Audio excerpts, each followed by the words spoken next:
بسم اللہ الرحمن الرحیم۔ عزیزان من، آج جون 1974 کی 30 تاریخ ہے اور درس قرآن کریم کا آغاز سورہ یوسف کی آیت 54 سے ہو رہا ہے، 12/5 پچھلے درس میں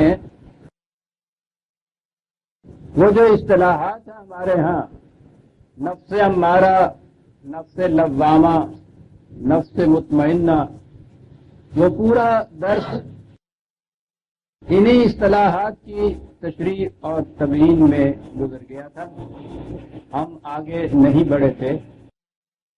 آج اسی سلسلہ زرعی کی اگلی کڑی ہمارے سامنے آتی ہے۔ تجدید داشتاش کے لیے عرض کر دوں کہ بات یہ ہوئی تھی، حضرت یوسف علیہ السلام قید میں تھے، وہاں بادشاہ کے خواب کی تعبیر معلوم کرنے کے لیے ان کا وہ قید کا ساتھی گیا تھا جسے انہوں نے اس قید خانے میں ہی واز کہا تھا، بند و نصیحت کی تھی۔ اور اگلی بات پھر جو اہم تھی اس میں کہ اسے سن کے جب بادشاہ نے کہا کہ اتنے بڑے جوہروں کا ایک شخص قید میں پڑا ہے، جاؤ اسے لے آؤ، میں اسے معزز اور مکرم بناؤں گا، تو وہاں سیرت یوسفی اپنی بلندیوں پہ آئی اور آپ نے یہ کہا کہ میں بادشاہ کے رحم و کرم سے قید سے باہر نہیں آنا چاہتا، اس سے کہو کہ میرے مقدمے کی اثر نو تفتیش کرائے، اور اگر میں بے گناہ ثابت ہوں تو پھر میں قید خانے سے باہر آؤں گا۔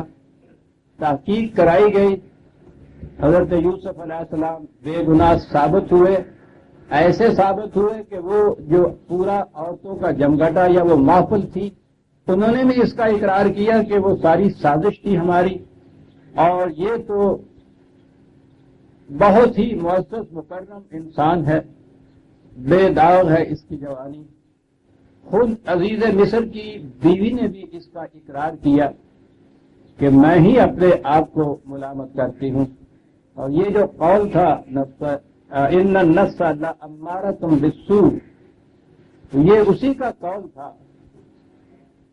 انسان کی یہ بے باک خواہشات تو اسے برائیوں کی طرف اکساتی رہتی ہیں، میرے ساتھ بھی یہی ہوا، یہ بے گناہ ہے۔ اور اس طرح سے جب ان کی بے گناہی ثابت ہو گئی تو پھر اب آگے بات چلتی ہے۔ قال الملک ائتونی بہ استخلصہ لنفسی، کہا کہ اب لاؤ اسے بلا کے کہو کہ اب تو تمہاری شرط بھی پوری ہو گئی۔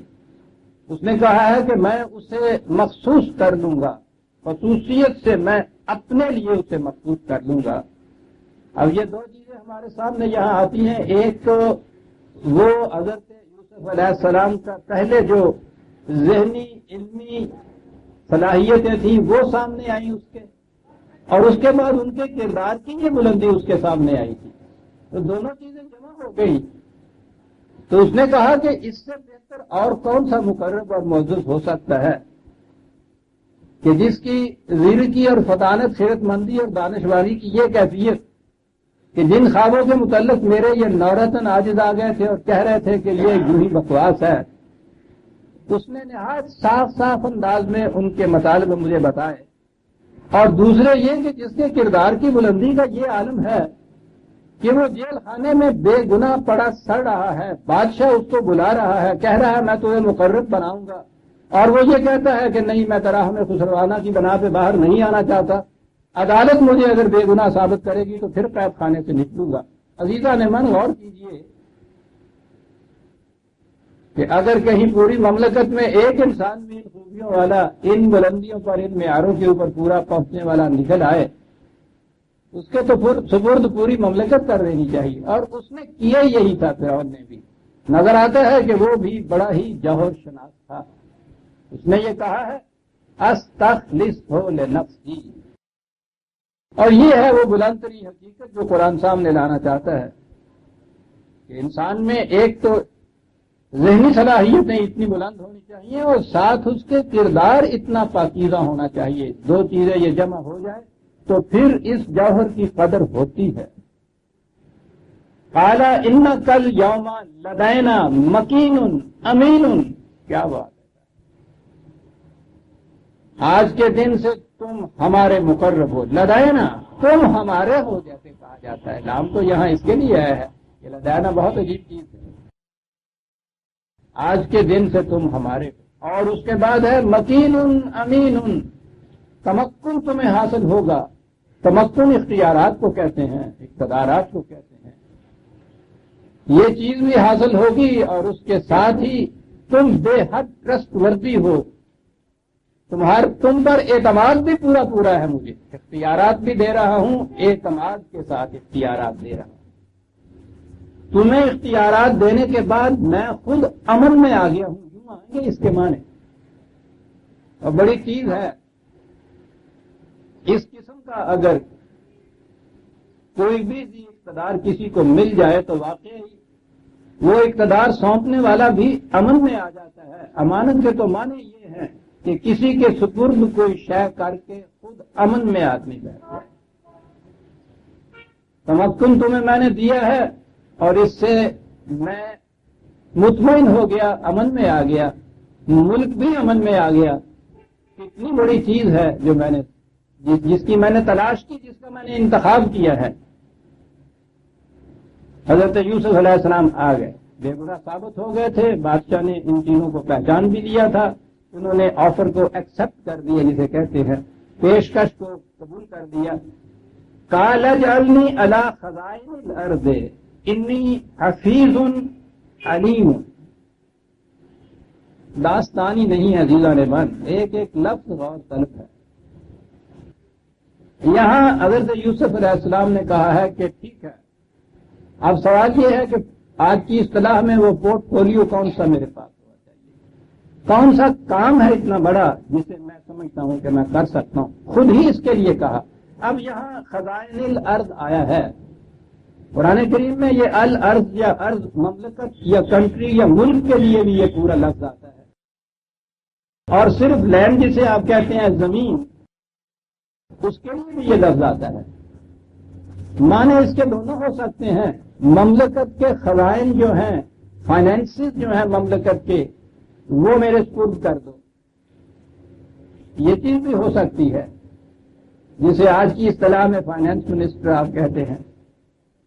اور یہ بھی ہو سکتا ہے کہ زمین کا جتنا کاروبار ہے، اس کے خزائن زمین کے جو ہیں وہ میرے سپرد کر دو.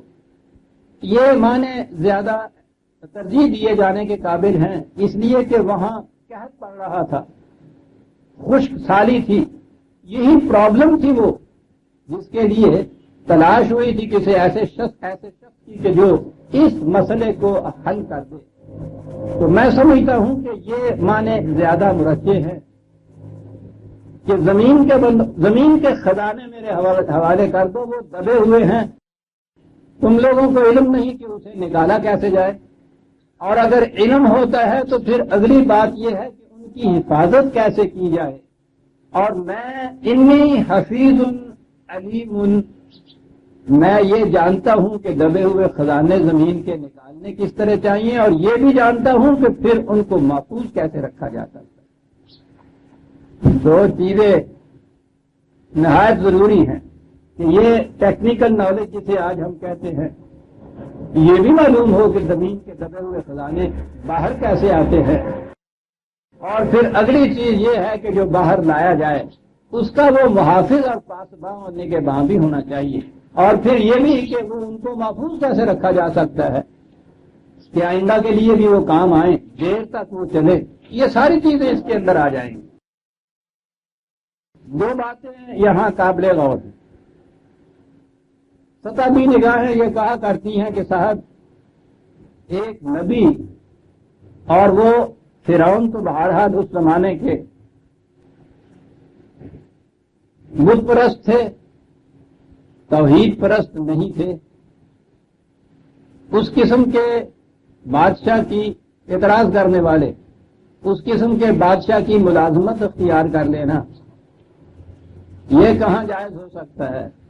بڑی سطحی سی بات ہے یہ۔ پہلی چیز تو یہ ہے کہ قرآن کریم نے اگلی ہی آیت میں یہ کہا ہے کہ وَكَذَلِكَ مَكَّنَّا لِيُوسُفَ فِي الْأَرْضِ يَتَبَوَّأُ مِنْهَا حَيْثُ يَشَاءُ، ہم نے اس طرح سے اس ملک کا اقتدار یوسف کے سپرد کر دیا، اور اقتدار کی کیفیت یہ تھی کہ ساری مملکت میں اس کا حکم چلتا تھا۔ ملازمت کے یہ معنی نہیں تھے جو آج ہم یوں لیتے ہیں۔ ہم نہیں کہہ سکتے، قرآن نے اس کی تشریح تو نہیں کی، نہ ہی وہ ان تفصیلات میں جاتا ہے کہ یہ کیسے تھا، لیکن بہرحال ٹھیک ہے، بادشاہت تو اس کی تھی، لیکن اس کی بادشاہت میں مقام یہ تھا جو قرآن کریم نے کہا ہے کہ وہ تمکن فی الارض اس کو ملا، اور اس قسم کا تمکن وہ تھا کہ پوری مملکت میں اختیار یوسف کا چلتا تھا۔ اور یہی چیز ہے جو ذرا آگے چل کے حضرت یوسف علیہ السلام نے جب شکریہ ادا کیا ہے، سجدہ شکرانہ ادا کیا ہے بارگاہ خداوندی میں، تو وہاں کہا تھا 12/101، اسی سورت کی اگلی جو آیت ہے، رب قد آتیتنی من الملک، یہاں تو پورا الملک کہا ہے۔ بارگاہ خداوندی میں میرا سر نیاز تشکر کے لیے جھکتا ہے کہ مجھے گھر سے اس طرح سے نکلا، بھائیوں نے یہ کچھ کیا، کنویں میں ڈالا گیا، مصر کے بازار میں نیلام ہوا، ایک غلام کی حیثیت سے ایک گھر کے اندر رکھا گیا، اس کے بعد اس قسم کے الزامات لگے، قید کاٹی، اور اس کے بعد پھر کیفیت یہ کہ اس نے الملک مجھے عطا کر دیا۔ اختیارات کو کہیے تو یہ پوری کی پوری مملکت کہیے تو یہ بھی مانے، الملک جو ہے الاسلام اس کے ساتھ ہے، بڑا کمپریہنسو اور جامع یہ چیز ہے کہ اتنا بڑا اقتدار اور اختیار اس نے مجھے عطا کر دیا، کتنی بڑی رحمت ہے اس۔ اور میں کہتا ہوں اگر یہ چیز نہ بھی ہو، ذرا اس کو ہیومینٹی کے پوائنٹ آف ویو سے دیکھیے، انسانیت کے نقطۂ نگاہ سے دیکھیے، پورے ملک کے اندر قحط پڑ رہا ہو، لوگ بھوک سے مر رہے ہوں، اور اس کا کوئی حل وہاں دریافت نہ ہو رہا ہو، ایک شخص جانتا ہو کہ اس کا حل کیا ہے، اس مصیبت سے میں کس طرح سے اتنے انسانوں کو نجات دلا سکتا ہوں، پوری مملکت کے باشندے بھوک سے مر رہے ہیں، اور ایک شخص اس ٹیکنالوجی کو جانتا ہے کہ میں کس طرح سے اس کو حل کر سکتا ہوں۔ میں کہتا ہوں کہ اگر یہ مقام، یہ اختیار، یہ اقتدار، یہ مملکت نہ بھی ملے، تعاون بالبر کے لیے اس کا فریضہ ہو جاتا ہے کہ اپنے آپ کو پیش کرے کہ میں اس مملکت کا حل کر سکتا ہوں۔ کسی کی مملکت تو سوال ہی نہیں ہے وہاں اس سوال کا، انسان اتنے تباہ ہو رہے ہیں، لاکھوں کی تعداد میں بھوک سے مر رہے ہیں، ایک شخص کو یہ ٹیکنالوجی پتا ہے کہ اس کا انتظام کیسے کیا جا سکتا ہے، اور اعتماد ہے اتنا بڑا جسے وہ کہہ رہا ہے، ایسے وقت میں تو اسے خود پیش کر دینا چاہیے، کوئی شرط ہی نہیں ہونی چاہیے تھا، سوال ہی نہیں ہے کہ مجھے کیا بنایا جائے گا، مجھے کیا اختیارات دیے جائیں گے، میرے ساتھ کیا معاملہ ہوگا۔ وہ تو قرآن تو کہتا ہے کہ جس نے کسی ایک شخص کی جان بچا دی، یوں سمجھو گویا اس نے انسانیت کی جان بچا دی۔ وہ تو ایک شخص کی جان بچانے کے لیے ایک جان کو اتنی اہمیت دیتا ہے، اور جہاں لاکھوں انسان مر رہے ہوں اور ایک شخص کو یہ معلوم ہو کہ میں انہیں کیسے بچا سکتا ہوں، اگر خاموش بے نشینی گناہ ہو، ایسے میں تو اگر یہ شخص جس کو جو جانتا ہے کہ میں کر سکتا ہوں اپنے آپ کو پیش نہیں کر رہا، تو یقیناً یہ جرم ہے، یہ مجرم ہو جائے گا۔ سوال ہی یہ کیا ہے کہ صاحب ملازمت کو اختیار کر دی اور اس نے دیکھے کہاں چلے گئے۔ اور پھر اس شخص کے متعلق یہ کہا جا رہا ہے، ابھی ابھی ایک برس پیچھے ہم دے چکے ہیں کہ جو قید خانے کی کوٹڑی میں اپنے ساتھیوں کو یہ بات کہہ رہا ہے کہ انل حکم الا للہ، حق حکومت صرف خدا کو حاصل ہے صاحب، تو کیا خیال ہے آپ کا کہ جو یہ بات کرنے والا خدا کا نبی ہوگا وہ آ کر ایک بت پرست کے ساتھ اس کی بت پرستی میں شریک ہو جائے گا معاذ اللہ؟ یہ جو انسانیت کی خدمت رفع عامہ ہے یا انسانیت کی جان بچانا، ان کے کسی دکھوں کا مداوع کرنا، اس میں تو عزیزان من کافر اور مومن بھی کوئی تمیز نہیں ہونی چاہیے۔ ڈاکٹر کے لیے یہ نہیں دیوا دیتا کہ وہ یہ کہے کہ یہ جو اس وقت جہاں بلب مریض آیا ہے وہ دیکھ لو اس کے سر پہ بولی ہے یا یہ چنونا ہے۔ اس کے لیے تو یہ انسان کی حیثیت سے اس کے سامنے آ رہا ہے. انسانیت کا تقاضا ہے کہ اگر اس کی جان بچا سکتے ہو، اسے کوئی آرام پہنچا سکتے ہو، یہ بچاؤ. قرآن نے جو حکم دیا ہے کہ تعاون کرو بر و تقویٰ کے کاموں میں، کشاد کے کاموں کے اندر، ایسے کاموں کے اندر کہ جس میں انسانیت کی فلاح و بہبود مضمت ہو. تعاون کا تو حکم ہے نا، تو تعاون میں یہ شرط ہوگی کہ نہیں صاحب ہم تو اگر ایک مسلمان مرتا ہوا ہوگا تو اس کی جان بچائیں گے، پانی کا ہمارے پاس ہوئی، اس سے پہلے پوچھیں گے کہ بت پرست تو نہیں ہو. جہاں اس نے یہ کہا ہے کہ ایک جان بچائی، اس نے وہاں کفر اور اسلام کا امتیاز نہیں کیا، صرف جان کا ہے. جس نے کسی ایک جان کو ناحق تلف کر دیا اس نے گویا پوری انسانیت کو تلف کر دیا، اور جس نے کسی ایک جان کو بچا لیا اس نے گویا پوری انسانیت کی جان بچا لی. وہاں تو جان کہا گیا، نفس کہا گیا ہے، یہ تمیز نہیں ہے. اس لیے اگر یہ چیز نہ بھی ہوتی جو قرآن نے اس کا سرٹیفکیٹ دے دیا کہ کذالے کا مکنہ نے یوسف، اور اسے خود حضرت یوسف نے الملک کہہ کر پکارا ہے، یہ نہ بھی ہوتا تو میں کہتا ہوں صرف تعاون علی البر والتقویٰ کے خدائی حکم کی تعمیل میں اس تعاون کے لیے اپنے آپ کو پیش کر دینا بھی ضروری تھا.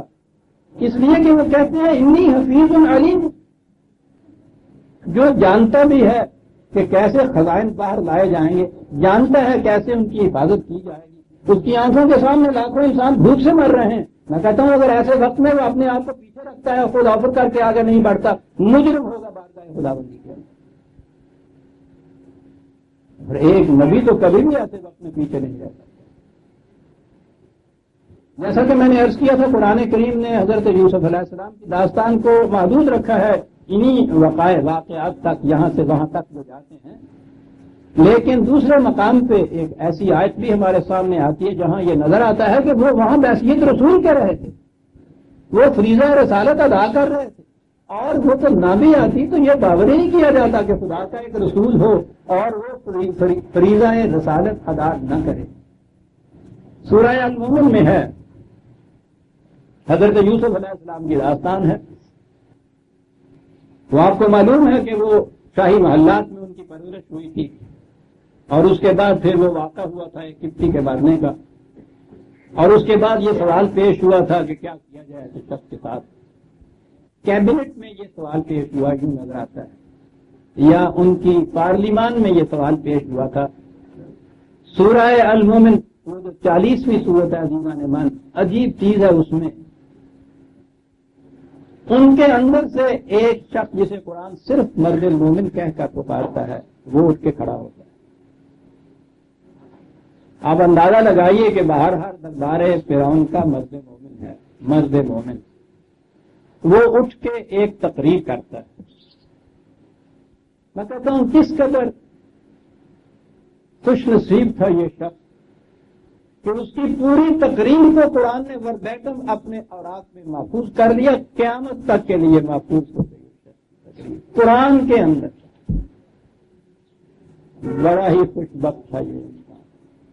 اور خوش بختی یوں ہی نہیں تھی، قرآن تو کسی کو یوں دیتا ہی کچھ نہیں ہے. بڑا بخیل اس معاملے میں، یعنی وہ ڈیزرو اتنا کرتا تھا اس کی تقریر، اس کے خیالات جو اس نے دیے، کہ قرآن نے یہ اس کی اہمیت کے پیش نظر یہ ضروری سمجھا کہ اس کو محفوظ کر دیا جائے. پوری تقریر ایک پورا رسول ہے اس کی تقریر کا، اور بڑی ہی جاندار نظر آتا ہے کہ واقعی مرد مومن کو فرعون جیسا بادشاہ، اس کے درباری مقرب مصاحب جسے کہتے ہیں، انہی کی وہ پارلیمان، اس کے اندر اتنا بڑا ایشو پیش ہو رہا ہے کہ ایک شخص جو ہے وہ تو نظر آتا ہے کہ بغاوت پہ عمل آئے گا، سرکشی پہ عمل آئے گا.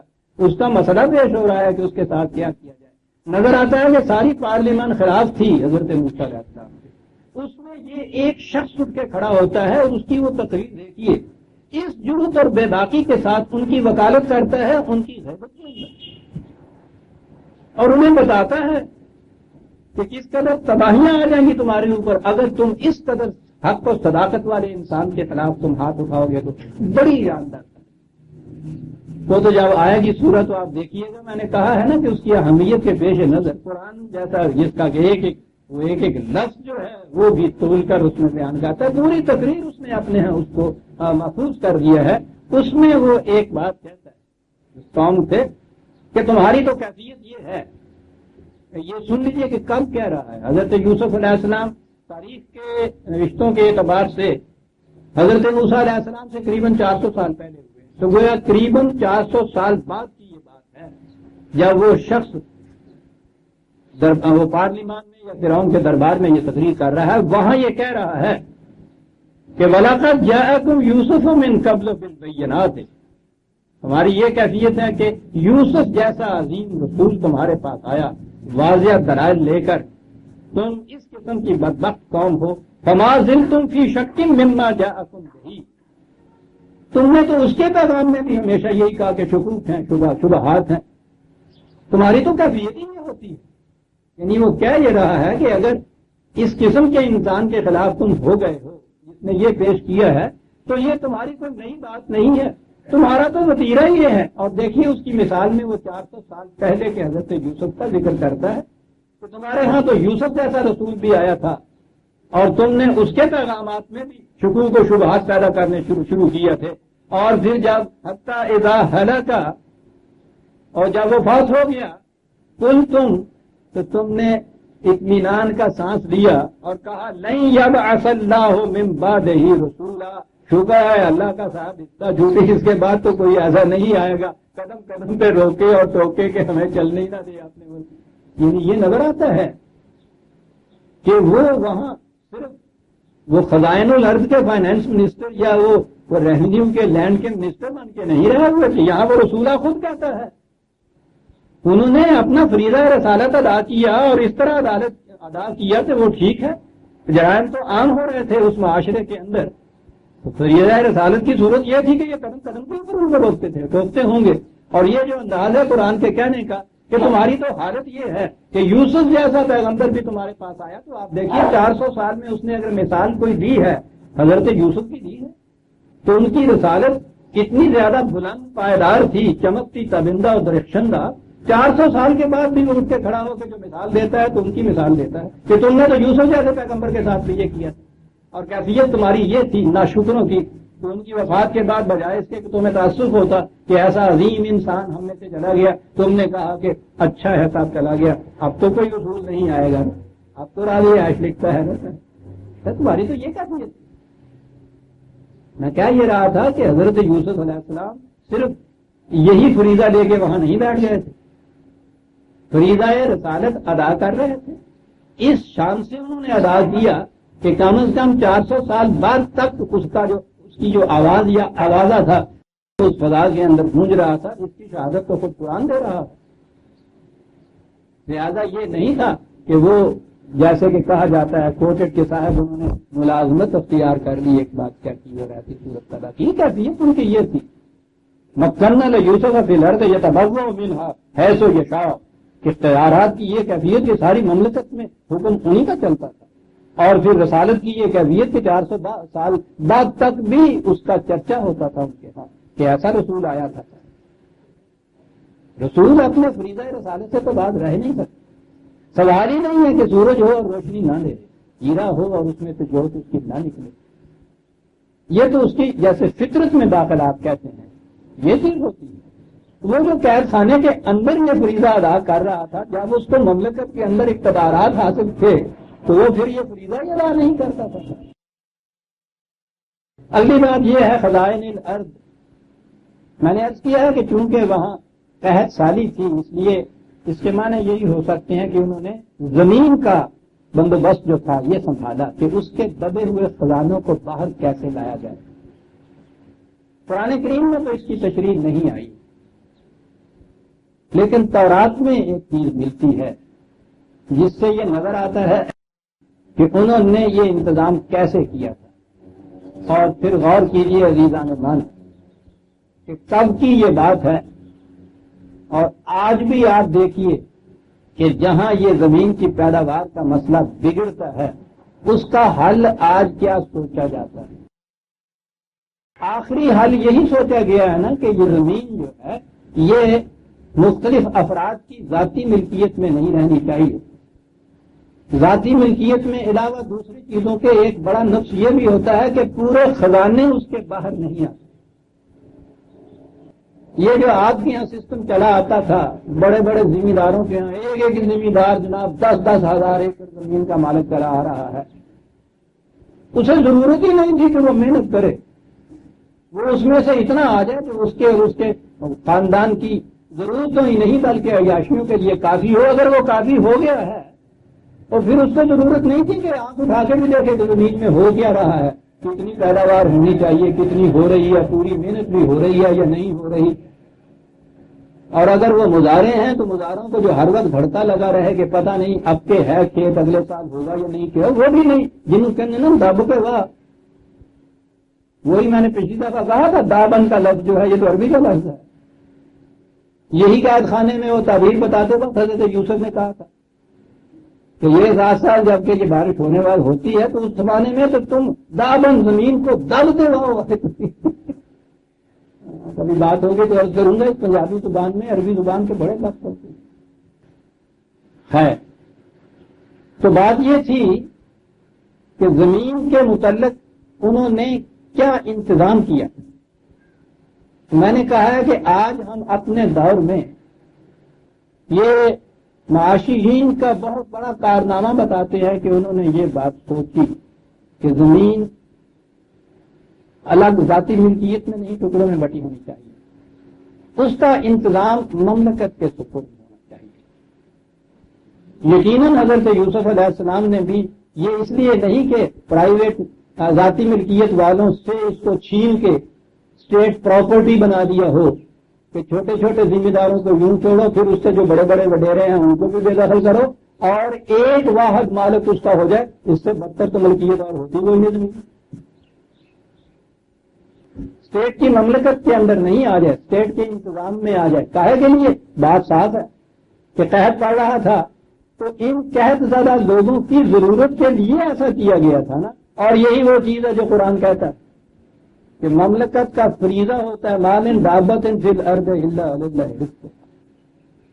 مملکت کے اندر کوئی متنفس ایسا نہیں ہونا چاہیے کہ جس کی ضروریات زندگی پورا کرنے کی ذمہ داری مملکت نہ لے. تو یہ ضرورت جو ہے سب سے پہلی ضروریات زندگی میں سے تو مسئلہ غذا کا آتا ہے، روٹی کا آتا ہے، پیٹ بھرنے کا آتا ہے. یہ مملکت اپنا فریضہ کیسے ادا کرے اگر ذرائع پیداوار جو ہیں وہ دوسروں کی ذاتی ملکیت میں ہوں. اگر ملکیت میں آپ دیتے ہیں تو آپ یہ بھی نہیں مجبور کر سکتے کسی کو کہ ضرور وہ اپنی کھیت کو وہ کہے جاؤ میری ملکیت ہے. جیسے اپنا مکان ہے وہ خالی رکھے کرائے پہ دے، اس میں بیٹھے تالا لگا دے، کوئی دخل نہیں دے سکتا. ملکیت قرار دینے کے بعد آپ حق ملکیت میں انٹرفیئر نہیں کر سکتے. جی چاہے زمین کو جوتے اور پھر جی چاہے تو تمباکو بھی.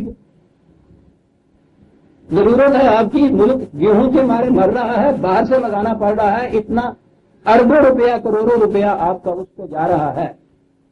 ذاتی ملکیت والا کیش کراپ مانگتا ہے کہ اس میں بڑا منافع ہوتا ہے. آپ اسے یہ نہیں کہہ سکتے ذاتی ملکیت اگر آپ نے دے رکھی ہے کہ نہیں صاحب تمباکو نہیں، اس میں گیہوں ہونا چاہیے، وہ اس میں گنا بوئے گا، تمباکو بوئے گا، کیش کراپ جسے کہتے ہیں. یعنی یہ جو چیز ہے انتظام کے اندر آنا، تو پہلی بات یہ سمجھ لینی چاہیے کہ یہ چھوٹے سا مالک چھوڑ کر ایک بڑا سا مالک بنانا نہیں. ملکیت کا تو سوال ہی قرآن کی روح سے پیدا نہیں ہوتا تھا. آپ فرض لے رہے یا مملکت کیوں نہ لے لیں، انتظام کا سوال پیدا ہوتا ہے. زمین کا انتظام اس حیثیت سے کہ مملکت کے اندر کوئی شخص، حضور کے الفاظ میں صلی اللہ علیہ وسلم، کوئی شخص رات کو بھوکا نہ سوئے. اب یہ دیکھیے کہ اس دور میں حضرت یوسف علیہ السلام نے ان حالات میں جو وہاں اس طرح سے محیط ہو رہے تھے مملکت کے اوپر، زمین کا انتظام کیا سوچا. یہ انجیل یا تورات، اس کی ڈسکرپشن کچھ بڑی مبہم سی ہوتی ہے. ایک تو یہ کہ وہ ترجمہ در ترجمہ اور پھر آخر میں آ کے جب وہ اردو کا بھی ترجمہ ہوا ہے تو وہ بھی آج سے کوئی 200 سال پہلے کی بات تھی، اس میں ہوا. لیکن بہرحال اس میں سے کچھ بات پلس پڑ جاتی ہے. تورات میں ہے، تورات کتاب پیدائش باب 47 یہ جو جسے تورات کہتے ہیں، آپ کو معلوم ہے نا کہ موجودہ بائبل جسے کہتے ہیں اس کے دو حصے ہیں، ایک اولڈ ٹیسٹیمنٹ عہد نامہ عتیق، ایک نیو ٹیسٹیمنٹ عہد نامہ جدید۔ عہد نامہ جدید میں تو حضرت عیسیٰ علیہ السلام کی تعلیم ہے، ان کی کتاب نہیں ہے، وہ روایات ہیں جو ان کے حواریوں نے بیان کی اور مدون کیا ہے۔ حضرت عیسیٰ علیہ السلام کی اپنی کتاب کوئی نہیں باقی رہی ہوئی، اسی میں ان کی تعلیم کو بیان کیا ہے دوسروں نے اپنے الفاظ میں، اور اس کے ساتھ ہے کچھ خطوط ہیں سینٹ پال وغیرہ کے۔ اور عہد نامہ قدیم وہ ہے کہ جس میں حضرت یوسف، حضرت عیسیٰ علیہ السلام کے پہلے انبیاء بنی اسرائیل کے، بلکہ حضرت نوح علیہ السلام سے شروع کر کے ان تمام کی کتابیں وہ ساری اس مجموعے کے اندر ہیں۔ اور یہ یاد رکھیے اس پورے مجموعے کو تورات کہتے ہیں، اس میں 5 چھوٹے چھوٹے صحیفے ہیں جن کو صحف موسیٰ کہتے ہیں۔ تو یہ تصور جو غلط فہمی ہمارے ہاں عام ہے کہ تورات حضرت موسیٰ علیہ السلام کی کتاب، یہ غلط ہے۔ تورات اس مجموعے کتب کا نام ہے جو حضرت عیسیٰ علیہ السلام سے پہلے مختلف انبیاء بنی اسرائیل کی طرف منسوب ہے، اور اس مجموعے کو اکٹھا کر دیا ہے عہد نامہ عتیق کے اندر۔ عہد نامہ عتیق کا نام تورات ہے، اس میں صرف 5 چھوٹی چھوٹی کتابیں، صحیفے ہیں وہ۔ صحف ابراہیم و موسیٰ قرآن کہتا ہے، موسیٰ کی کتاب کا نام تورات قرآن نے کہیں نہیں لکھا۔ بہت غلط علام ہے ہمارے یہاں، صحف ابراہیم و موسیٰ۔ تو بہرحال وہ تورات ہے، تورات کی کتاب پیدائش پہلی کتاب ہے وہ۔ اس میں یہ لکھا ہے کہ حضرت یوسف علیہ السلام نے کیا انتظام کیا اس کا، خزائن الارض کا، اور وہاں تمام زمین پر کہیں روٹی نہ تھی۔ یہ وہی ان کی اردو ہے، اس لیے کہ کال ایسا سخت تھا کہ مصر کی سرزمین اور کنعان کی زمین کال کے سبب سے تباہ ہو گئی۔ یوسف نے ساری نقدی جو ملک مصر اور کنعان کی سرزمین میں موجود تھی، اس غلہ کے بدلے میں جو لوگوں نے مول لیا جمع کی۔ پہلی چیز تو یہ کی کہ وہ بڑے بڑے لوگوں کے پاس جو سرمایہ جمع ہوا تھا ان سے وہ سرمایہ نکالا۔ ٹھیک ہے، دیتا ہوں کہ وہ تمہیں لائیے، پہلے تو یہ سارا نکالا۔ اس طرح سے اس نے کیا ہموار اس پورے معاشرے کو، یہ طبقات جو تھے یوں ختم کیے۔ اور یوسف اس نقدی کو فرعون کے گھر لایا، اور جب ملک مصر اور کنعان کی سرزمین میں نقدی کم ہوئی تو سارے مصریوں نے آ کر یوسف سے کہا کہ ہم کو روٹی دے کہ ہم تیرے ہوتے ہوئے کیوں مریں، کیونکہ نقدی چک گئی تھی۔ یوسف نے کہا کہ اپنے چوپائے دو، اگر نقدی چک گئی ہے تو میں تمہارے چوپاؤں کے بدلے تمہیں روٹی دوں گا۔ اور وہ اپنے چوپائے یوسف کنے لائے، اور یوسف نے گھوڑوں، بھیڑ بکریوں، گائے بیل کے گلوں اور گدھوں کے بدلے میں ان کو روٹیاں دی۔ اب دوسری چیز یہ لی کہ یہ جتنے مال مویشی جن سے وہ زراعت کرتے تھے وہ دوسری کھیت میں وہ ان سے سارے مل گئے، یہ کر لیے۔ وہ سال کہا تھا کہ ان سب چوپایوں کے بدلے میں انہیں اس سال پالا۔ جب وہ سال گزر گیا اور دوسرے سال اس کے پاس آئے اور اس سے کہا کہ ہم اپنے خداوند سے نہیں چھپاتے کہ ہمارا نقد خرچ ہو چکا، ہمارے خداوند نے ہماری چوپاؤں کے گلے بھی لے لیے، تو ہمارے خداوند کی نگاہ میں ہمارے بندوں اور زمینوں کے سوا کچھ باقی نہیں رہا، پس ہم اپنی زمین سمیت تیری آنکھوں کے سامنے کیوں ہلاک ہوں، ہم کو اور ہماری زمین کو روٹی پر مول لے لو، اور ہم اپنی زمین سمیت فرعون کی غلامی میں رہیں گے، اور دانا دیں تاکہ ہم جئیں ورنہ ہم مر جائیں گے۔ یوسف نے مصر کی ساری زمین فرعون کے لیے مول لے، یہ اسی انداز سے لکھ سکتے تھے، فرعون کے لیے مول لے دی، یعنی وہ پرائیویٹ ملکیت کے اندر وہ نہ رہنے دی۔ دیکھا کس طرح سے آہستہ آہستہ یہ کیا کہ وہ ساری زمین، آج کے الفاظ میں میں کہوں گا کہ وہ اپنی تحویل میں لے لی، کیونکہ مصریوں میں سے ہر شخص نے اپنی زمین بیچی کہ کال نے ان کو نپٹ تنگ کیا تھا، تو زمین فرعون کی ہوئی، رہے لوگ تو اس نے انہیں شہروں میں مصر کے اطراف کے ایک حد سے دوسری حد تک بتایا۔ ان کو تو لے آیا شہری زندگی کے اندر کہ آؤ، مین پاور جتنی ہے اس سے تو معلوم نہیں کتنے اور کام دیے، اور زمین کی جو تعویذ تھی اپنے میں لی ہوئی، وہاں ان زمین کھیتی کرنے والوں کو وہاں بتایا جاتا، مملکت کی طرف سے جو وہاں کھیتی کرتے تھے، خزائن الارض کا علم تھا نا یہ، اس نے اور یہاں دیکھیے آگے جہاں کوئی انتظامات ہونے لگتے ہیں مذہبی پیشوائی ہے تو اس کے اندر ضرور ہوتی اس نے صرف کہنوں کی زمین بولنا لی کیونکہ وہ کہن فرعون کی دی ہوئی جاگیر رکھتے تھے اور اپنی جاگیر جو فرعون نے انہیں دی تھی کھاتے پیتے تھے اس لیے انہوں نے اپنی زمینوں کو نہ دیا. یہ کوئی نئی بات نہیں ہے شروع سے یہ چیز چلی آ رہی ایک ہی ایکسیپشن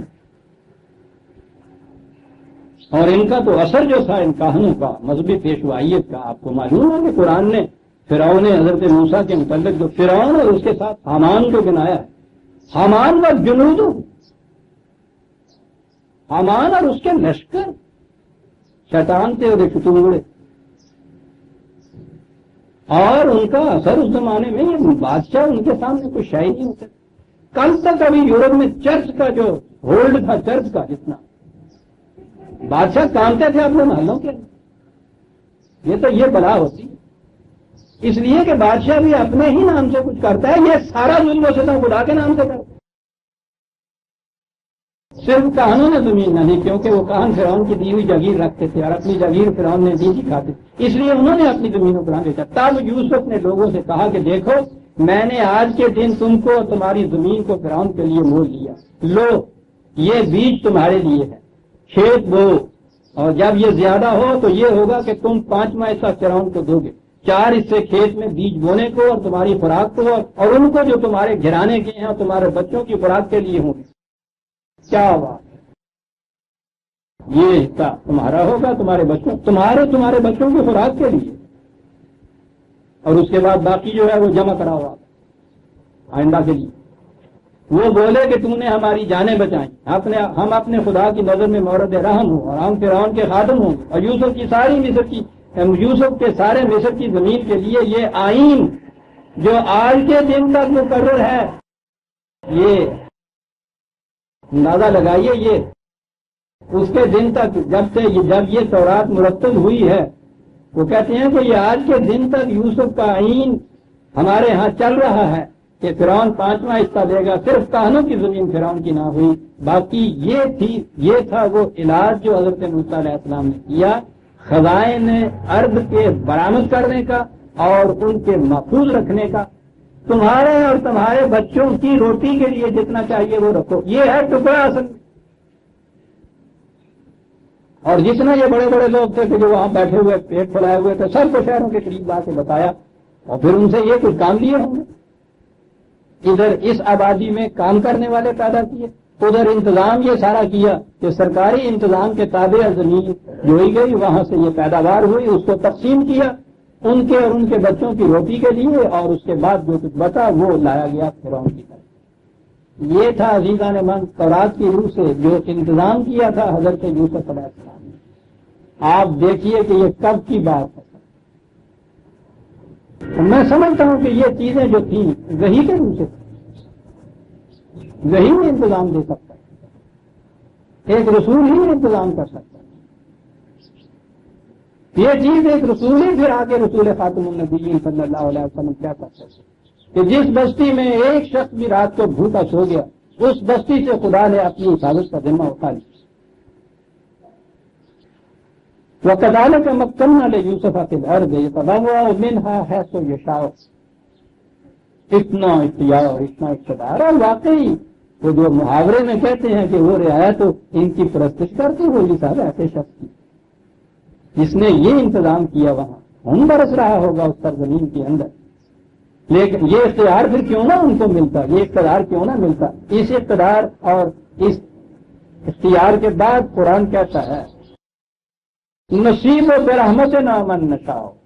یہ اسے خدا نے اپنی رحمت قرار دیا. اقتدار اور اختیار کا مل جانا کسی قوم کو یہ خدا کی رحمت ہے. یہاں سے تو اتنے الفاظ کے ترجمے سے تو یہ ہوگا کہ ہم اپنی اس رحمت کو پہنچاتے ہیں اس تک جو چاہتا ہے من نشاء جسے ہم چاہتے ہیں. آگے اگلی بات جو ہمارے یہاں بتانے کی کہ صاحب یہ تو پھر خدا کی مشیت پہ ہے جسے وہ چاہتا ہے یہ دیتا ہے. بس تو اس اینٹ کے اوپر بنیادی اینٹ پہ اٹھی عمارت و پوری آپ کے وہاں کے مسئلہ تکلیف. لیکن فکرہ آدھا ہے ابھی اور آپ کے ہاں جتنے یہ باطل کے عقائد اور غلط نظریے قائم ہوتے ہیں نا، یہ آدھی آدھی آیت کو پیش کرنے سے ہوتے ہیں،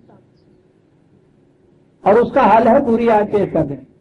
کہیں باہر سے حل لینے کی ضرورت نہیں ہوتی، وہاں سے پیش کر دیجیے، یا اس کے بعد کہیں دوسرے مقام کے اوپر آیت پوری اس کی دی ہوئی ہے تشریح میں، وہاں سے پیش کر دیجیے.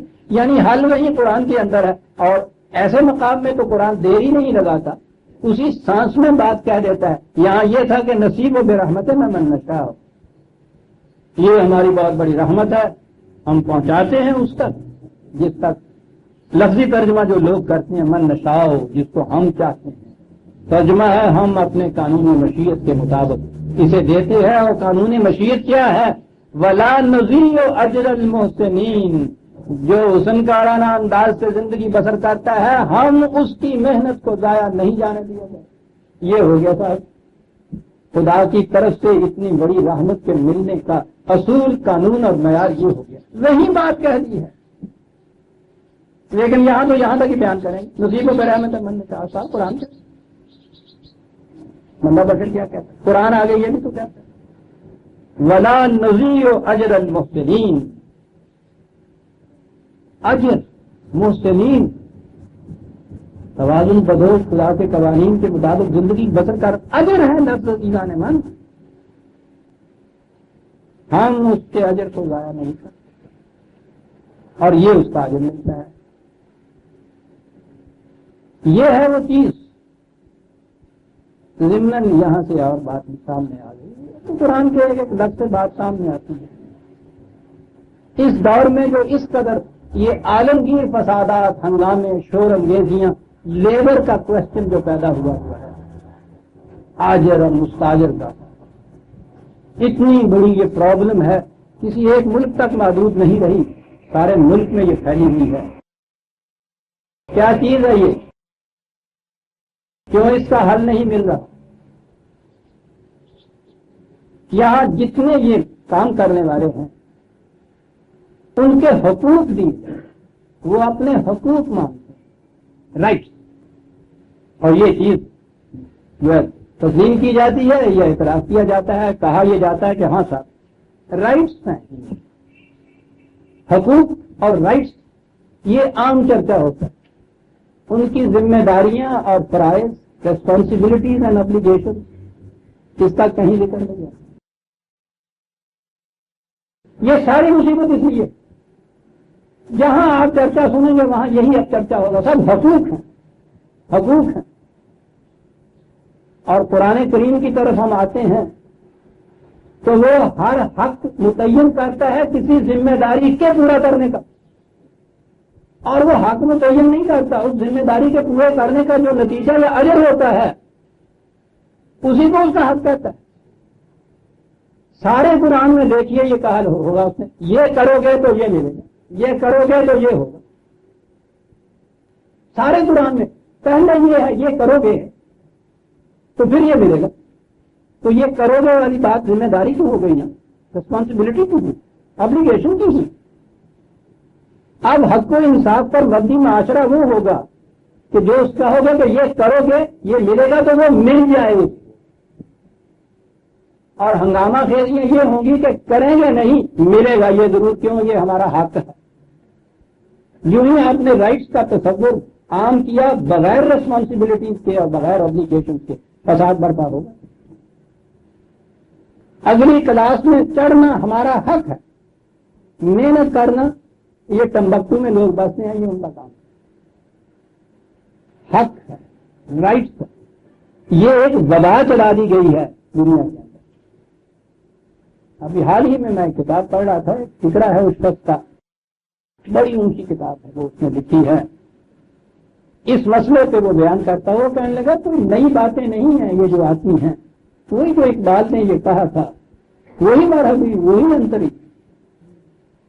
اس نے کہا کہ اس سے بیشتر ڈیوائن رائٹس یہ ایک تصور ہے، حقوق خداوندی اختیارات یا حقوق. کبھی تو یہ حاصل ہوئے تھیوکریسی میں مذہبی پیشوائیت کو خدائی اختیارات. اس کے معنی یہ ہوتے تھے کہ جب انہوں نے کہہ دیا کہ خدا کے حکم سے ہم یہ کہتے ہیں تمہیں ہم اس کے نمائندے ہیں. پھر اس کے لیے اس کے بعد نہ اعتراض کیا جاتا ہے نہ تنقید کی جا سکتی ہے. سرکشی کا تو سوال ہی اور مٹایا. اور بڑے فخر سے آج کہتے ہیں کہ صاحب ہم نے وہ اٹھا دی ملوکیت اٹھا دی, ڈیوائن رائٹس کا تصور جو تھا وہ ختم کیا. کہنے لگے آپ نے دیکھا کہ وہ کس بھیس میں آیا ہے, اس کا فکر ہے divine rights of the masses, عوام کے حقوق خداوندی. کہتا وہ حقوق خداوندی کا تصور انسان میں سے نکال ہی نہیں سکتا. کہتا مصیبت یہ ہوئی کہ وہ اگر تھیولوجی وہ ان کی مذہبی پیشوائیت کی تھی, ان میں بھی پتا تھا کہ یہ متعین طور پہ ہیں, کچھ مذہبی پیشوا ہے. مونرکی میں ملوکیت میں تھی تو معلوم تھا کہ یہ ہے بادشاہی سے ایک کا ہی ہے. کہنے لگا یہاں مصیبت یہ آ گئی, ماسے جب آپ کہتے ہیں تو ساری خدائی جو ہے اس کے اختیارات خداوندی. وہ کہا کہ اس تصور میں بدترین دور ہے جو ہمارا دور. ڈیوائن رائٹس کے بعد آپ سوچتے ہیں جب وہ کوئی بات کرتے ہیں حق کی, کہیں آپ ریزن کے ساتھ, فکر کے ساتھ, دلیل کے ساتھ, برہان کے ساتھ کوئی گفتگو کر سکتے ہیں ان کے ساتھ. حل مسئلے کا جو ڈیمانڈ ہے وہ پوری کر. یہی ہوتا ہے نا حق خداوندی, کہ اس کے خلاف دلیل و برہان نہیں, اعتراض نہیں, تنقید نہیں, کوئی مصالحت نہیں, کچھ نہیں, پورا کر. آپ دیکھتے ہیں قرآن کہاں لے جاتا ہے.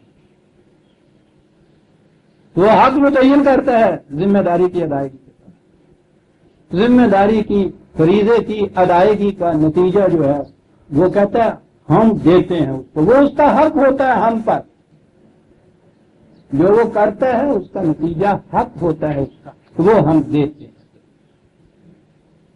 ضمن یہ جو چیز ہے ہمارے ہاں, یہ مزدور کا اور امپلائے کرنے والے کا عادت مستجاثر کا, یہ تو تصور نہیں ہے قرآن میں.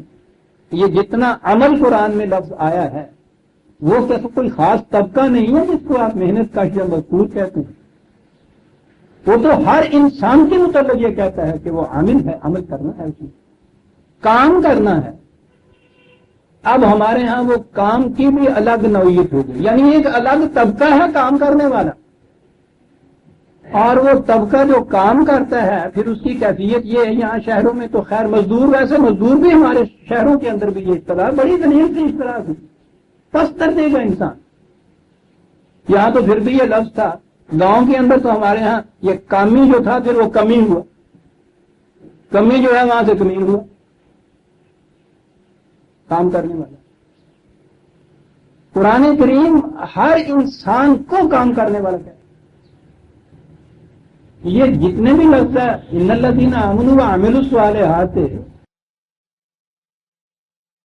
اجر العاملین قرآن جہاں کہتا ہے وہ یہ نہیں کہ یہ مزدور یا محنت کش جو ہے وہ ان کا ذکر کرتا ہے.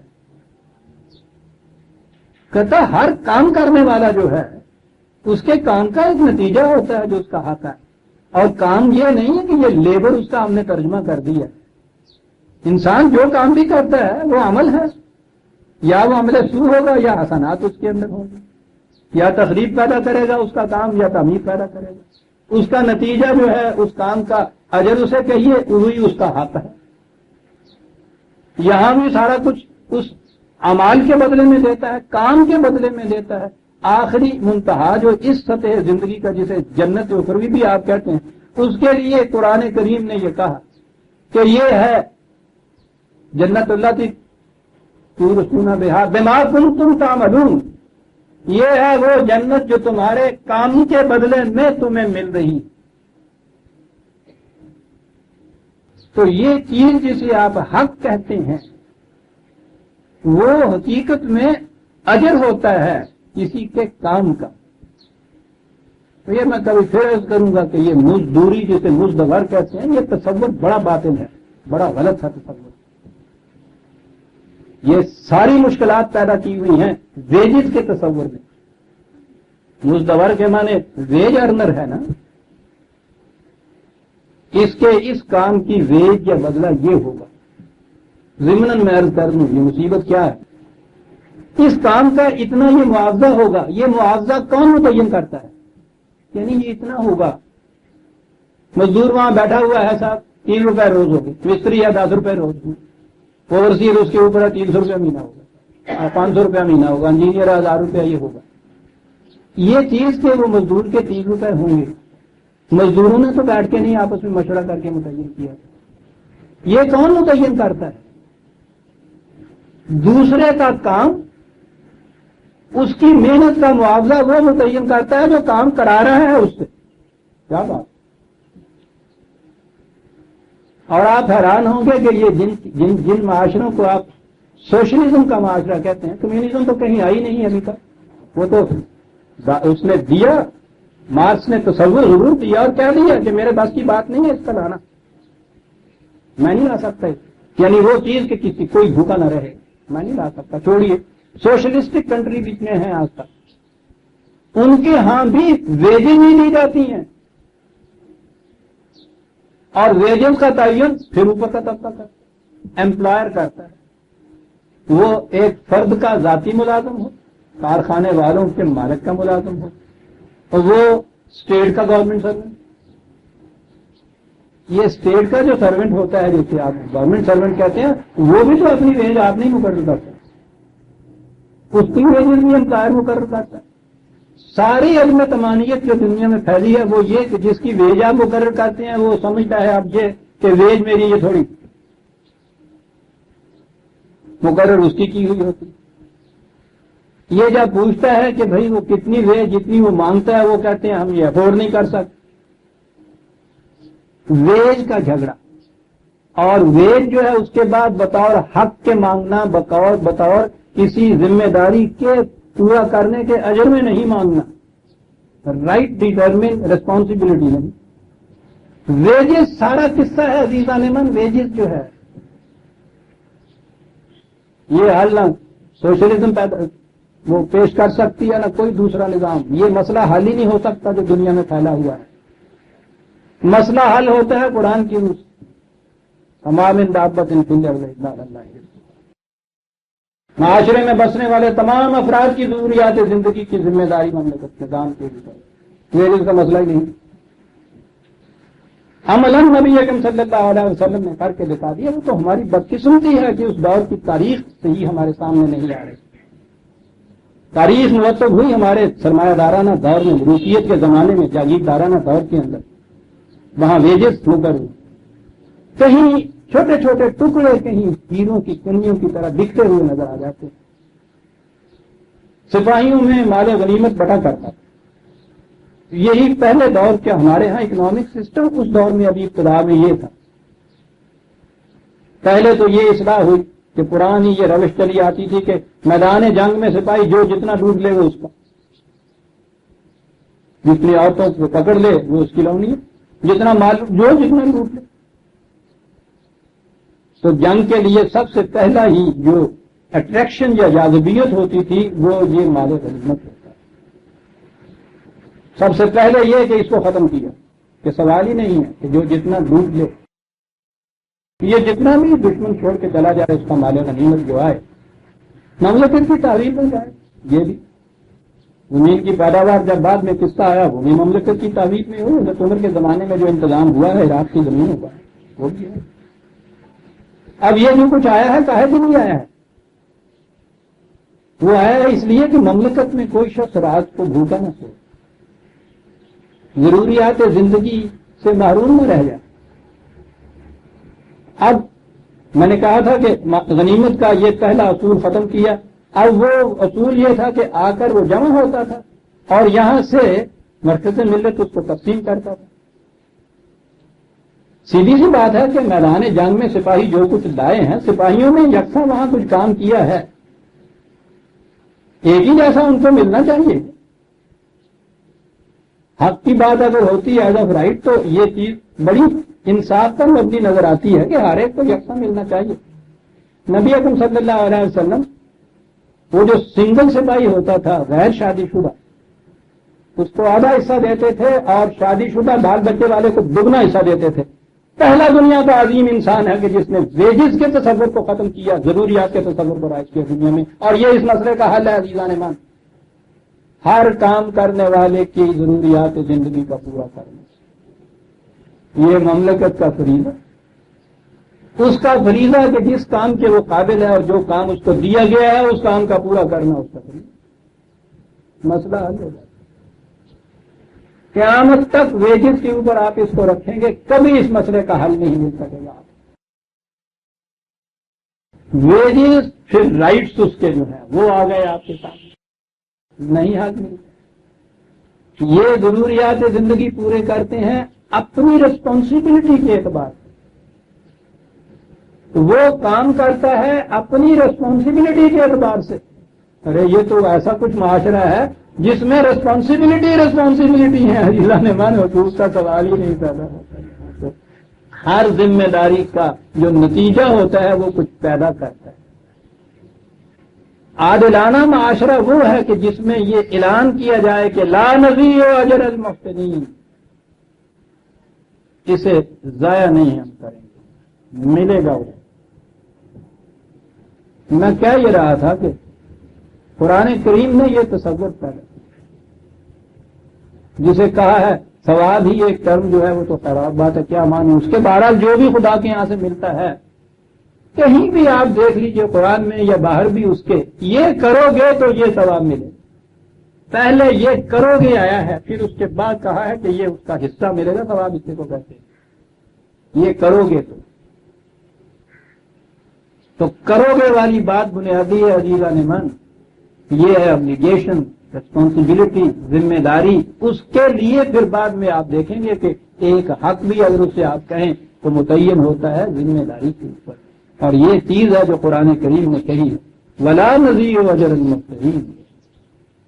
کتنی عظیم چیز مل رہی ہے، تمکن فی الارض مل رہا ہے، اقتدار اور اختیارات مل رہے ہیں اتنی شان کے کہ یتبوأ منہا حیث یشاء. ولا نضیع اجر المحسنین، ضائع نہیں کرتے. تو اطمینان ہو گیا نا یہاں پہ کہ صاحب ٹھیک ہے، حسن کارانہ زندگی بسر کی، دیانت دارانہ، حفیظ علیم ان کی زندگی بسر کی، دیانت دارانہ زندگی بسر کی. یہ دنیاوی وجاہت، مملکت، اختیارات، منصب، یہ ساری چیزیں مل گئیں تو کیا معاملہ ختم ہو گیا یہاں پہ؟ یہ چیز تو دنیا کے ہر نظام، ہر معاشرے کے اندر یہ چیز یہاں تک تو وہ ملتی ہے.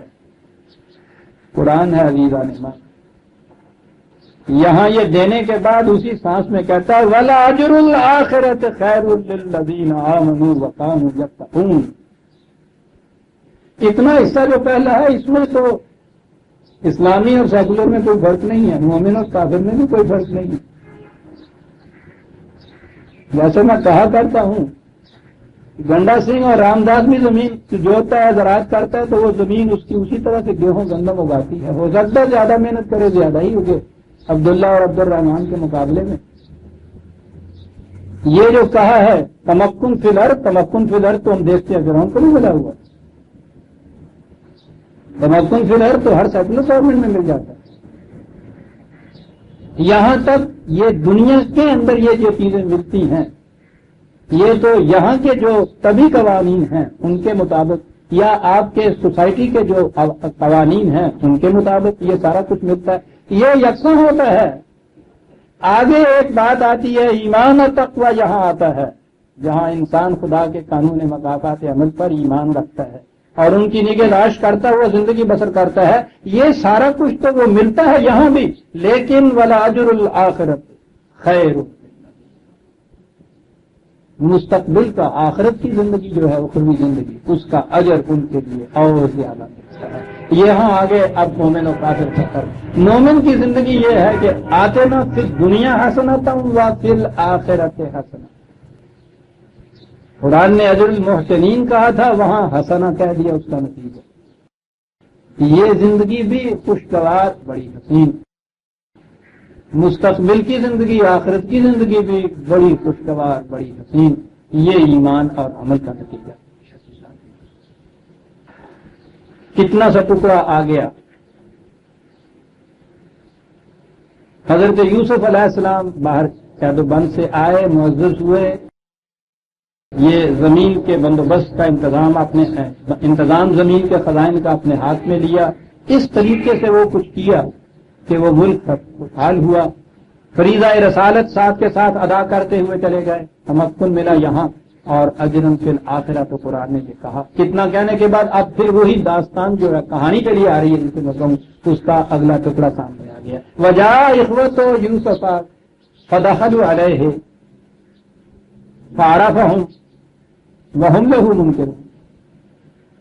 قحط تو عالمگیر تھا, وہ ایک ہی مملکت تھی, یہ مصر کی, اور ذرا سی ریس سے اس بحیرہ کلزم سے اس پار کا یہ علاقہ, کنعان کا علاقہ جسے کہا جاتا ہے, بیت المقدس تک کا علاقہ, تو وہ بھی قحط کے مارے ہوئے, وہ بھی غلہ لینے کے لیے آئے یہاں. فعرفہم, یوسف نے تو انہیں ایک نظر میں پہچان لیا کہ وہ تو وہی بھائی تھے جہاں انہوں نے اسے چھوڑا تھا, کنویں میں ڈالا تھا. ان میں تو کوئی تغیر نہیں آیا تھا, لیکن یہ یوسف تو وہ یوسف نہیں تھا جسے انہوں نے کنویں میں پھینکا تھا. کیا بات ہے قرآن کی. میں نے کہا تھا نا کہ سجسٹڈنیس اس میں بڑی عجیب ہوتی ہے. انہوں نے تو آسانی سے پہچان لیا, ان کے وہم و گمان میں بھی نہیں ہو سکتا تھا کہ یہ مملکت کے اقتدارات کا یہ مالک جس کے پاس ہم آئے ہیں یہ غلہ لینے کے لیے, یہ وہ ہو سکتا ہے. فہم لہو منکرون, وہ سے نہیں پہچان, نہیں جان سکے یہ کون ہے. معلوم ہوتا ہے کہ یہ وہاں پہچان تعارف جو تھا وہ عہدوں کے نام سے ہی ہوتا تھا, chief secretary, under secretary, general secretary, minister for education. نام کی ضرورت نہیں عام طور پہ پڑتی ہوگی, ورنہ شاید یوسف کے نام سے وہ پہچان دیتے, یا یہ نام ہی عام ہوتا. قرآن نے جس کی تشریح نہیں کی ہم اس بات میں کیوں پڑھے. قرآن نے کہا کہ وہ نہیں پہچان سکے, تو ہوگا یہی کہ یہی چیز وہ عزیز مصر قرآن نے کہا ہے نا, وہاں بھی فرعون کا بھی نام نہیں لیا قرآن نے, کسی جگہ بھی نہیں لیا. حالانکہ یہ فرعون یوسف علیہ السلام کے زمانے کا اور تھا, حضرت موسیٰ کا اور تھا, وہ نام نہیں لے رہا, عزیز کا بھی نام نہیں لیا. تو ممکن ہے اس حیثیت سے وہ آئے ہوں, انہوں نے نہیں پہچانا. وَلَمَّا جَهَّزَهُم بِجَهَازِهِمْ, وہ جب سامان ان کا لدوا دیا یوسف نے, یعنی یہ کچھ کیا اپنی زیر نگرانی, کیونکہ بات آگے چلانی تھی نا, ورنہ عام لوگ آتے ہوں گے غلہ لینے کے لیے, لے جاتے ہوں گے. وہ جہزہم بجہازہم کہا ہے, ان کا مال جب لاد دیا, اور یہ لفظ جہازہ کے معنی سامان کے ہی آتا ہے, جو کچھ بھی سامان ہو, جہاز کا لفظ تو وہاں سے آیا ہوا, اور جہیز کا لفظ بھی ریڈیو جہاز کیا ہے. وہ یہی ہوتا ہے کہ انہوں نے ایک نئے جوڑے نے نیا گھر بسانا ہوتا ہے, اس گھر میں ضروریات زندگی ہونی چاہیے. تو یہ جو ضروریات زندگی ان کی ہوتی ہیں اس گھر میں وہ لڑکی ساتھ لے جاتی ہے, وہ چولہا اور چکی اور صاف اور مٹی, یہ اس کا جہیز کہلاتا ہے. یہ کوئی فریضہ نہیں ہے قرآن کی روح سے, کوئی ضروری چیز نہیں ہے. سب کہاں سے بات چلی تھی ضروریات زندگی سے, کہاں اب آ کے ٹکی ہے سودا بازی سے. لڑکی ہے ٹھیک ہے جی, ایم اے بھی ہے, پڑھی لکھی بھی ہے, ٹھیک ہے جی, ساتھ کیا دو گے, یہ ہے جہیز. اتنا ضروری کہ جو غریب بیچارہ ان مطالبوں کو پورا نہیں کر سکتا, ان کی بیٹیاں گھر میں بیٹھی ہوئی بال سفید ہو جاتی ہیں. خاموش قبریں, ہمارا معاشرہ کی زبان پر ایک لفظ نہیں لا سکتا, لیکن یہ سوزے دروں ہڈیوں کے دودھوں تک کو جلا کے رکھ دیتا ہے. جہیز نام اللہ, وہ مہر جس کے متعلق تاکید تھی کہ یہ ادا کرنا ہے تم نے نہلتن صوفتن, خوشگواری سے ادا کرنا ہے اسے. اس کی تو یہ کیفیت کے ساتھ کتنا مہر صاحب لاکھ لکھوا لیجیے میاں, کوئی نہیں حیثیت یہ سب کچھ کرنے کے ساتھ یہ تو ایک رسم ہے, پوری ہو رہی ہے, کون ادا کرتا ہے. قرآن کی روح سے وہ فریضہ ہے, اس کے بغیر نکاح نہیں ہو سکتا, اس تحفے کے بغیر. وہ بھی یہ چیز نہیں ہے کہ ساتھ ایک رسم ہے ₹1,00,000 کی, عطا کرنا ہے, تحفہ پن دینا ہے. قرآن نے وزن بتایا تھا مقابلے میں مرد کے عورت کا, کہ اس میں اگر دونوں پلڑوں میں بیٹھو گے تو اس کے ساتھ تمہیں کچھ رکھنا پڑے گا جب تمہارا وزن اس کے برابر ہوگا. وہ جو فریضہ ہے خدا کی طرف سے وہ تو رسم بن کے رہ گیا، اور یہ چیز کہ جس کا کہیں ذکر تک بھی نہیں ہے کہ یہ کوئی واجب فریضہ ہے ماں باپ کے اوپر کہ وہ ساتھ دیں، اس خیال سے کہ لڑکی نے نئے گھر میں جا کے گھر بسانا ہے، رات ہی کو اپنی روٹی پکانی ہے، ایک توا ایک چمٹا ایک چولہا دے دیتے۔ سنت رسول اللہ کے اتباع کے اوپر اتنا زور، بڑے زور شور سے کہیں گے کہ حضور نے اپنی چہیتی بیٹی حضرت فاطمہ الکبریٰ رضی اللہ تعالی عنہا کو ایک چٹائی ایک چولہا ایک چمٹا ایک چکی بڑے فخر سے، اور ادھر ساتھ اس کے سودا ہو رہا ہوتا ہے، ایک کار ایک کوٹھی اتنی زمین اتنا نقد سارے کا سارا اتباع سنت رسول اللہ۔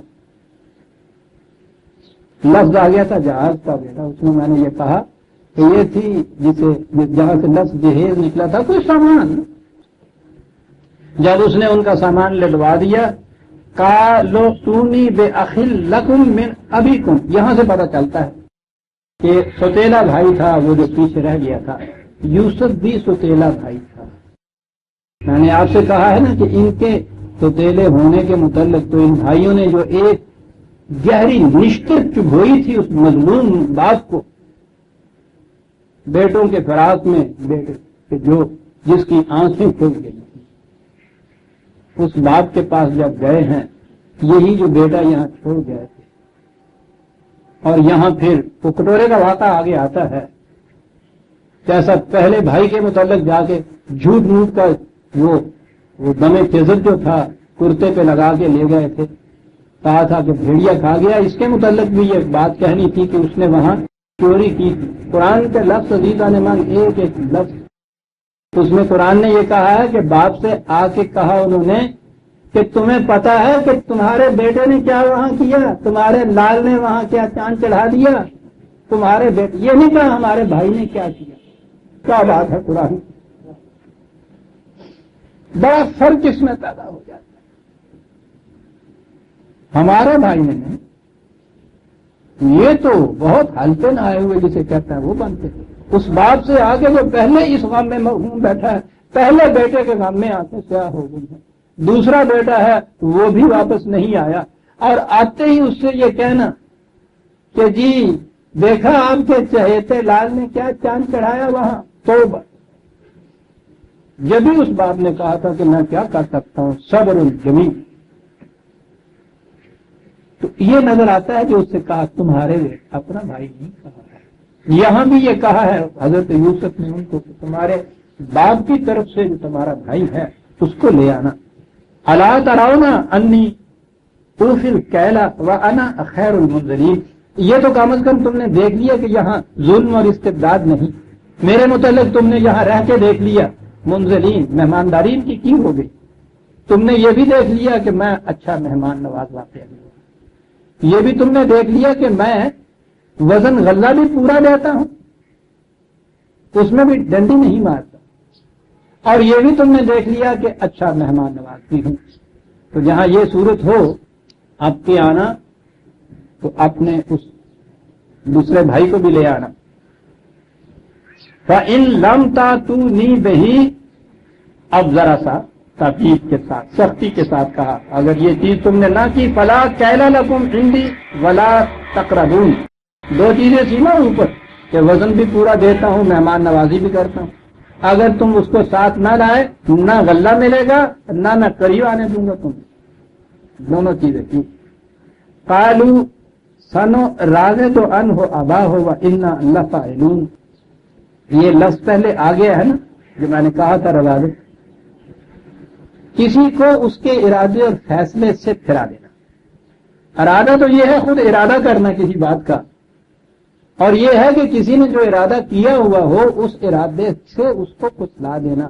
یہ لفظ آیا تھا وہاں جہاں حضرت یوسف علیہ السلام اس کمرے میں اس نے بند کر دیا تھا زلیخا، اس کی عزیز مصر کی بیوی نے، اور وہاں یہ چیز تھی کہ اس نے بہت چاہا کہ یوسف کو اس کا جو ارادہ تھا، ڈٹرمینیشن تھا کہ نہیں میں اس طرف نہیں آؤں گا، اس کو وہاں اس ارادے سے پچلانے کی بڑی کوشش کی۔ عجیب زبان ہے یہ عزیزان ایمان، وہ ایک ہی مادہ اس کا ہوتا ہے، اس کے اوپر جا کے جب ذرا سے بات بدلتے ہیں تو معنی عجیب و غریب اس کے ہو جاتے ہیں۔ یہاں بھی انہوں نے یہ کہا ہے کہ امید تو نہیں پڑتی، ارادہ اس کا ہم جانتے ہیں، فیصلہ اس کا جانتے ہیں. پہلا بیٹا کھونے کے بعد وہ اس بیٹے کو تو نہیں جدا کرنے کا، ہم کوشش کریں گے کہ اس کو اس کے ارادے سے بتلا سکیں. اور اس کے بعد کہا کہ وَإِنَّا لَفَاعِلُونَ، گھبراؤ نہیں، ہم یہ کر سکتے ہیں. اندازہ لگائیے باپ کے مقابلے میں اپنے متعلق کیا چیز ہو سکتی ہے. ہم کر سکتے ہیں یہ بات، ٹھیک ہے. رضامندی سے نہیں دے گا تو ٹھیک ہے، لے لیں گے.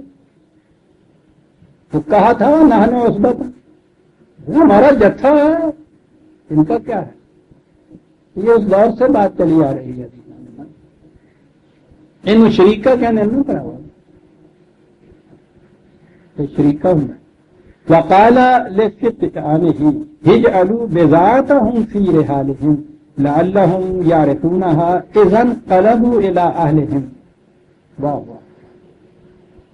اپنے کام کرنے والوں سے، کارندوں سے کہا بضاعت، وہ جو ان کی پونجی تھی جو وہ لائے تھے جس کے معاوضے میں یہ دیا ہے، کہا کہ وہ ان کی ان ڈوریوں میں، کیا بات ہے صاحب، ایک نبی اس طرح سے چھپاؤ کہ یہاں نہ ان کو پتہ چلے کہ واپس دیا جا رہا. یوں ان کے سامنے یہ احسان ہو جائے گا. ممکن ہے کہ ان کی نگاہیں اس کو قبول نہ کرنا چاہیں، دکھا کے نہ یہ کرنا. ایسا کرنا کہ ایسا چھپانا، اور ایسا بھی نہ چھپانا کہ وہ چھپی رہ جائے. اس انداز سے چھپانا کہ یہاں تو ان کو نہ معلوم ہو، وہاں جا کر جب اس کو وہ کھولے تو وہ وہاں سے ان کو مل جائے. اذا انقلبوا الی اہلہم، گھر والوں کے پاس واپس جائے تو وہاں وہ ان میں سے، ان کی ڈوریوں میں سے وہ مل جائے. لعلہم یرجعون، میں یہ اس واسطے بھی کرنا چاہتا ہوں، پہ لالچ دیے جا رہا ہوں. اس بھائی کو لے آئے ساتھ اپنے، اس لیے کہ یہ جو اگلی کڑیاں ہیں داستان کی وہ اسی صورت میں پوری ہوتی ہیں کہ وہ بھائی بھی یہاں آئے اس کے ساتھ. فلما رجعوا الى ابيهم قالوا يا ابانا منع منا الكيل فارسل معنا اخانا نقتل. اب یہ چیز بظاہر بڑی لجاجت سے کہی جا رہی ہے کہ ابا جان دیکھیے نا، اس نے ہم سے کہہ دیا کہ آئندہ تمہیں غلہ نہیں ملے گا جب تک اپنے بھائی کو نہیں لائیں گے. من میں چور پہلے بھائی کے ساتھ جو کچھ کیا ہوا تھا، اس طرح سے دلیری سے کہہ سکتے. کہا یہی کہ اس نے کہا یہ ہے کہ غلہ نہیں ملے گا، یعنی وہ اس کی جو مجبوری ہے نا، وہ بزرگ خاندان کی، اس نے تو بوڑھے نے پالنا ہے سارے گھر کو، گھر کی پرورش اسی غلے سے ہو سکتی. خود وہ جا نہیں سکتے لینے کے لیے، جانا انہوں نے ہی ہے. ان کی دکھتی رب کو پکڑتے ہیں کہ انہوں نے کہا کہ غلہ نہیں ملے گا. اب آپ سوچ لیجئے، دیکھا کیا انداز ہے قرآن کا داستان بیان کرنے کا. تو اس نے کہا کہ غلہ نہیں ملے گا، اس لیے ہمارے بھائی کو ساتھ بھیج دیجیے نقتل، تاکہ ہم وہاں سے غلہ لائیں. اور وہ پھر من کا جو ضمانت دینے والی بات، وَإِنَّا لَهُ لَحَافِظُونَ، قسم خدا کی ہم بڑی حفاظت کریں گے جیسی پہلے کی حفاظت. اس وقت بھی تو یہ قسمیں اٹھا کے گئے تھے. ہاں بالکل صاحب. قَالَ هَلْ آمَنُكُمْ عَلَيْهِ إِلَّا كَمَا أَمِنْتُكُمْ عَلَىٰ أَخِيهِ مِنْ قَبْلُ. اچھا، یہ قسمیں اٹھائی جا رہی ہیں، مجھے یقین دلایا جا رہا ہے کہ میں اسی طرح سے تمہاری ان قسموں پہ اعتماد کر لوں، تمہاری ضمانت کو قبول کر لوں، جیسا اس سے پیشتر وہ اس کے بھائی کے معاملے میں نے کیا تھا. یہی بات ہے. خیر، فاللہ خیر حافظ. نہ بھائی، خدا ہی بہتر نگہبان ہے. تم کہتے ہو کہ ہم اس کی حفاظت کریں گے، اس کو یہی رہنے دو اللہ کی حفاظت میں، میں انہیں تمہاری حفاظت میں نہیں لینا چاہتا. وہ ارحم الراحمین. اللہ نہیں ملنے کی تم بات کہہ رہے ہو، ٹھیک ہے، سوچیں گے. وہ بہت ارحم الراحمین ہے. کوئی اور راستہ اس کے لیے نکلے گا، نکال لیں گے، سوچ لیں گے، لیکن حفاظت میں اس کو خدا ہی کی رہنے دو. وَلَمَّا فَتَحُوا مَتَاعَهُمْ وَجَدُوا بِضَاعَتَهُمْ رُدَّتْ. اس قدر خوبصورت الفاظ. یہ باتیں انہوں نے آتے ہی کی، سب سے پہلے یہی بات کی. ابھی وہ کھولی بھی نہیں تھی اپنی بوریاں. اور اس کے بعد قرآن کہتا ہے. دیکھیے نا کہ انہوں نے ایڈیشنل آرگومنٹ جو ہے یہ ہے صاحب انداز بیان کرنے کا. پوچھیے آج کسی لکھنے والے سے، وہ اپریشیٹ اس کو کر سکتا ہے. پہلے آتے ہی جو چیزیں انہوں نے کہی ہیں وہ صرف یہ کہ غلہ اس صورت میں ملے گا کہ اس کو بھیج دیجیے، نہیں بھیجیں گے تو غلہ نہیں ملے گا. اتنے کے اوپر نظر آیا ہے کہ وہ کارگر نہیں ہوئی دلیل، کوئی زیادہ محکم نہیں ہوئی، اطمینان بخش نہیں ہوئی. اب اگر یہ سارے ترکش کے تیر پہلے ہی سے نکل آتے تو اس کے بعد معاملہ ختم ہو جاتا. وہ یہ بات جو ہے یعنی یہ اتفاقاً صحیح، کیونکہ انہیں تو پتہ نہیں تھا کہ ڈوریوں میں کیا ہے، لیکن بات کا انداز یوں چلا آ رہا ہے کہ پہلے اتنی سی بات ہی ہوئی اور انہوں نے انکار کیا تو خیر انہوں نے کہا کہ اچھا چلو بھائی یہ غلہ تو کھولو. فلما فتحوا متاعهم، جب انہوں نے اسے کھولا وجدوا بضاعتهم. دینے والا اس انداز سے دیتا ہے، حقیقت نمان دیتا ہے اور اس پر پونجی اور سرمایہ بھی لوٹا دیتا ہے. کھولا انہوں نے تو اس میں اپنے سرمایہ کو بھی چھپا ہوا پایا. ردت علیہم، جو اس نے واپس کر دیا. قالوا یا ابانا ما نبغي، ارے ابا جان دیکھو آ گیا نا ایڈیشنل آرگومنٹ دوسرا. میں نے کہا ہے نا کہ ہمارے ہاں جن اہل بلاغت نے یہ کہا ہے کہ صرف بلاغت اور فصاحت کے اعتبار سے بھی قرآن کا جواب نہیں. ہم تو یہ مانتے ہیں کہ قرآن ہدایت کے اعتبار سے بے مثل و بے نظیر ہے. اس میں شبہ نہیں ہے کہ واقعی یہ اپنے انداز بیان کے اعتبار سے بھی بے نظیر ہے. اور یہ بھی ہے کہ بڑی بڑی کوششیں کی گئی اس کے متعلق کہ یہ انداز بیان ہی ہے. اور عربوں کے ہاں تو آپ پوچھتے ہیں لکھنے والے، ان کے ہاں کے تو بلا کے کم وقت ہے خطیب. اور مورری نے تو یہ رسالۃ الغفران جو لکھا ہے وہ طہا حسین پوچھیے وہ کیا کچھ اس کے متعلق لکھ رہا ہے کہ کیا انداز ہے اور کہاں تک وہ پہنچا ہوا ہے. معاذ اللہ وہ تو مصر قرار دیتا ہے، لیکن خود مورری کو بھی اس کا اعتراف کہ نہیں سر اما تو چیزیں دی گئی. اور وہ سامنے آتا ہے تعالیٰ تو نظر آ جاتا ہے کہ انداز کیا ہے قرآن کا. یعنی خود انداز بیان کی بھی یہ صورت ہے. اور پھر جس نہی ترتیب سے یہ آپ کے سامنے ایک داستان آ رہی ہے اس میں آپ دیکھتے ہیں کہ کیا انداز ہے اس پیش کرنے کا. یہ انداز ابا جان دیکھیے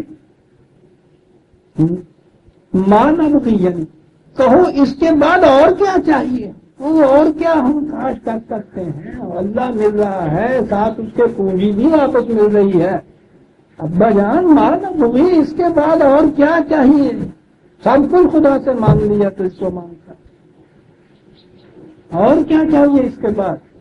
حاضر ہی بتاؤ تو نہ ردت لینا. یہ تو غلہ آپ دیکھ رہے ہیں یہ پونجی بھی اس کے ساتھ مل گئی ہے. لہذا اب درمیان کا ٹکڑا پھر قرآن نے نہیں دیا، وہی سجستر میں سے. اگلی بات یہ ہوگی نا کہ جو ہم نے عرض کیا ہے جو شرط انہوں نے لگائی ہے اسے پورا کر لیجیے. نمیر و حلانا، اپنے گھر والوں کے لیے غلہ لائیں گے. وہ نافذ و خانہ، بھائی کی حفاظت کریں گے. وہ نزداد و کہنا بعیداً، اس کے حصے میں بدلہ جو ہے وہ اور ملے گا ہمیں. زالے کا کہنے یسیر، دیکھیے پھر پر یہ جو لائے ہیں غلہ یہ تو تھوڑا سا ہے، جلدی ختم ہو جائے گا تو جلدی جانا چاہیے اور غلہ بھی لانا چاہیے. اس کو ساتھ لے جاتے ہیں، اس کا حصہ بھی لائیں گے ہم. اور پھر دیکھیے وہ تو پونجی بھی واپس کر دیتا ہے. کتنے آرگومنٹ چلے آ رہے ہیں. وہ جو چیز کہی تھی کہ ہم اسے اس کے ارادے سے اصلاح دیں گے، اس کے لیے یہ دلائل دیے چلا جا رہا ہے قرآن.